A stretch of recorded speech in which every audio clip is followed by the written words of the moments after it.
Well, we left our intrepid captain in the slammer in Mexico City, the Reclusario Norte. I visited him there a few times, always remembering to bring smaller bills so I could toco the guards on the way through as we discussed his case. The system in Mexico is much different than it is here. It's somewhat similar to that of Louisiana. It's a Napoleonic code state. So what I had to do first off was figure out a way of securing the boat so that the Mexican Navy didn't pilfer it and strip it of everything of value, even though it had impounded it. The next thing I had to do was get a full briefing of procedures, etc., and the lay of the land from our Mexican co-counsel. Thirdly, I had to hire a bodyguard for him inside the slammer. And fourthly, somebody to occasionally cook for him. Having taken care of those chores, I went back to La Paz and met with the naval commander there. He was fascinated by the electronics on board the ship. And in the course of negotiating for the ship, I was able to get the return of the ship on condition that they split the electronic gear between the Mexican Navy and my client, on condition that my client, teach the Mexicans how to use the equipment. Well, then I started collecting affidavits from various charter people who had chartered the captain and his boat for various fishing excursions and other pleasure yachting experience, things like that. And after getting a few affidavits to that effect, I looked around for somebody to certify that the port authority, the harbor master, wanted my client arrested because they didn't like the competition of the gringo getting the prime charters and getting about $10,000 per charter. So there's a little bit of jealousy there. I finally was able to find somebody to give me such an affidavit. And under the procedure in Mexico, you can have different hearings in order to be admitted to bond.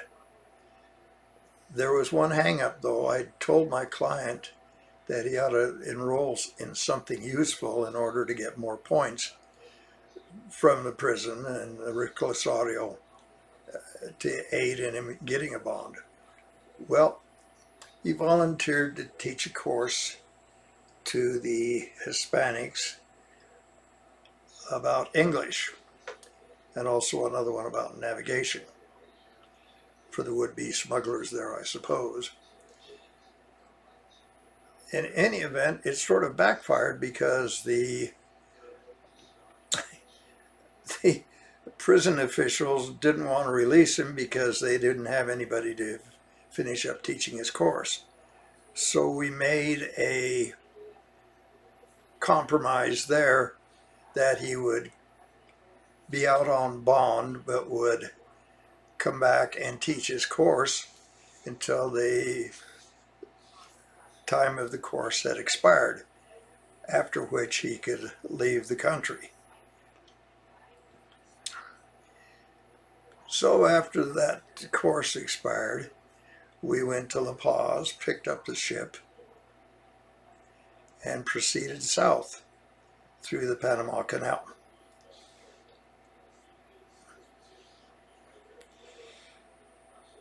I got off in Puerto Rico, and the ship proceeded to the Mediterranean, where the client operated a charter business.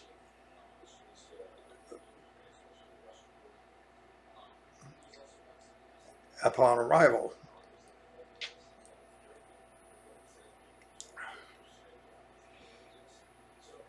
he based his business out of a small port on the Spanish coast, occasionally roaming into France and Italy with charters. Mainly they were fishing charters, but he'd also gone to cooking school and was a fairly decent chef, so he got famous for some of his meals that he prepared for his customers.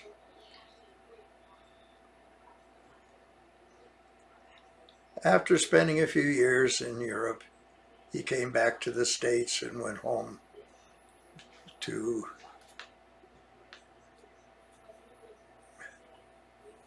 run a few other industries, all of which were legal, in his hometown.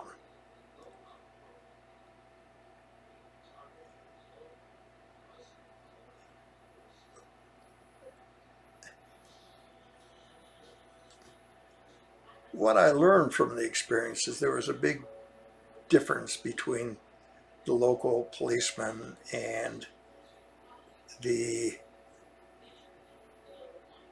federal judiciary.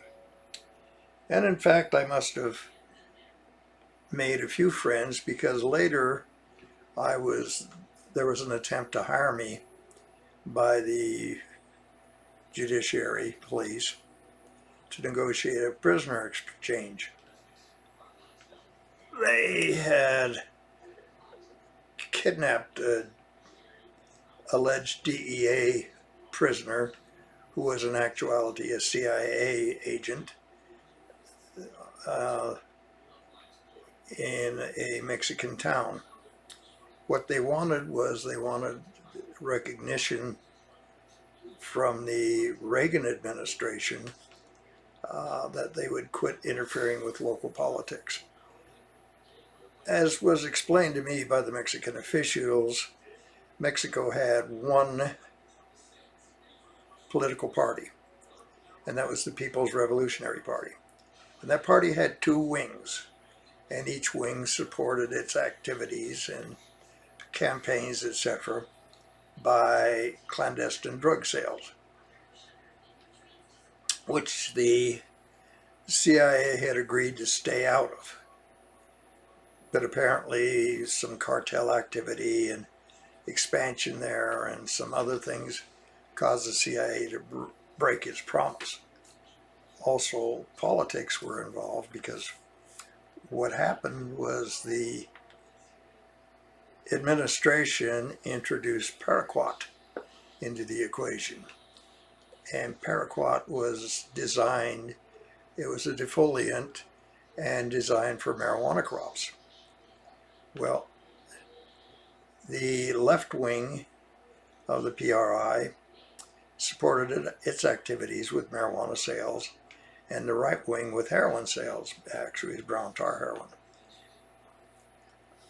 Some of this can be explained by reading the book Midnight in Mexico, written by two Houston Chronicle reporters, which also explains the whole socioeconomic structure of drug trafficking in Mexico and the cooperation between the United States and Mexico in these endeavors. And I think I'll explain them further when we get into the Operation Swordfish several years in the future. But suffice it to say that even back in the Reagan administration, there was a lot of evidence of cooperation between intelligence agencies and drug trafficking. In fact, one of my clients was instrumental in forming the Medellin cartel in order to negate the Cali cartel in Colombia. We'll get into that another time. He was also Noriega's bagman. Anyway,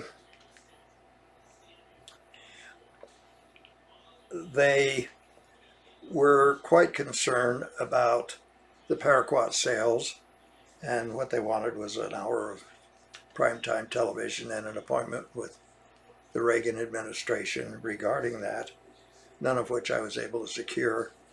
And then one time I get a call from my Mexican client who said the poker game had been canceled because they ran out of chips. I construed that to mean that maybe the agent that they had kidnapped as a hostage was no longer with us, which later turned out to be true.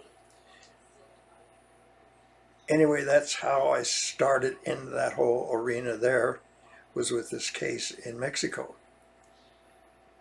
The next one I'll discuss involves a guy named Charles who was busted in Canada, and he couldn't find a Canadian lawyer to represent him, or at least one that he could trust.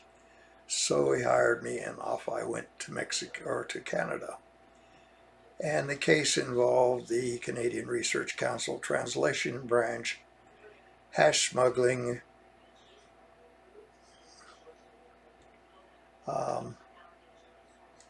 Lebanese hash, PLO, and the standard cast of characters, which I'll talk about in the next episode. In the meantime, I would really love to get some comments about this.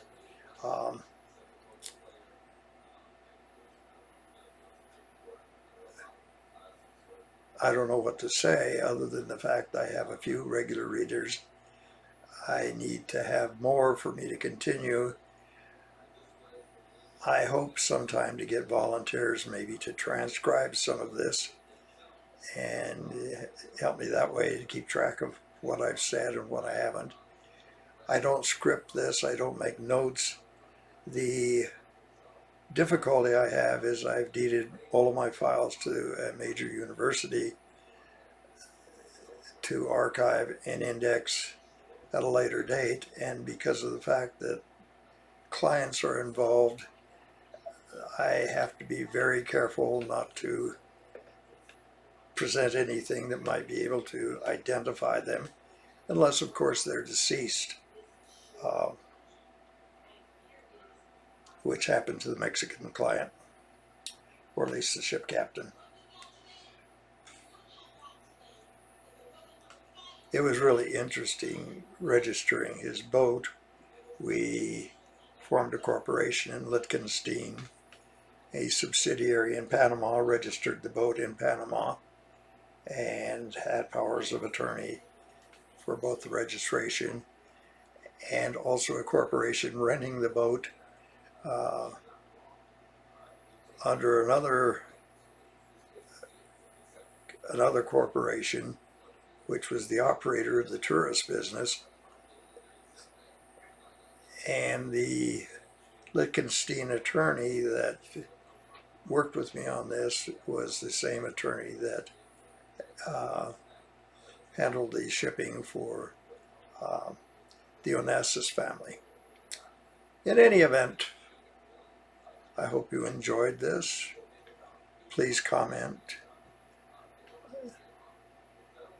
Even if you want to say that I'm in need of a proctologist because I have a rectal cranial inversion, I want to hear from you. I try to answer all the comments I can. One comment is putting things in a time frame.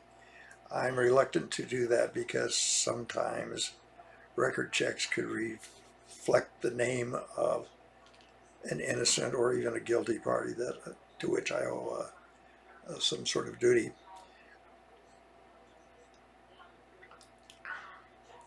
I will disclose the names of some agents.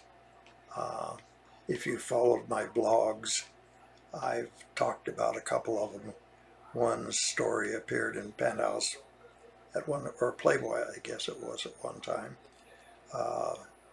A few others have appeared in various books. Some of my cases were talked about in a book by Mills called Underground Empire. Some of them are written about by Sally Denton in Bluegrass Conspiracy.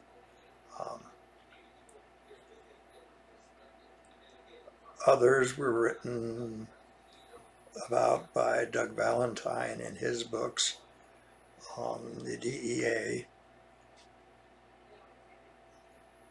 The Tannenbaum-Rhea story was in the front pages of New York Times for several years and various other publications, and was also the subject of the Senate Select Committee on Intelligence, where they talked about the breach of liaison between Richard Helms and J. Edgar Hoover, which David Wise says caused the advent of the plumbers.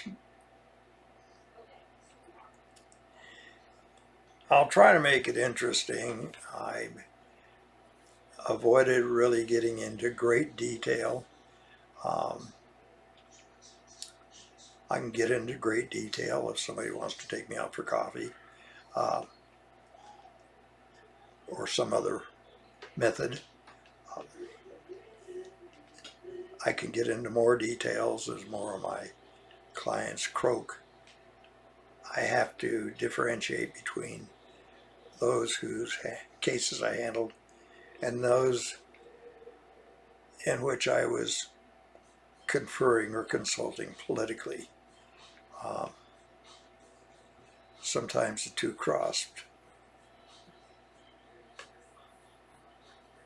and it became exceedingly difficult toward the end of my career to differentiate between the good guys and the bad guys, because my CIA clients in general were probably more sociopathic than my mafia ones. The drug dealers were mostly hippies, and many of them gave away more drugs than they ever sold because it was their mission in life. Particularly the various acid dealers, the ones that belong to the Divine Light Mission and Sunshine Incorporated and some of those.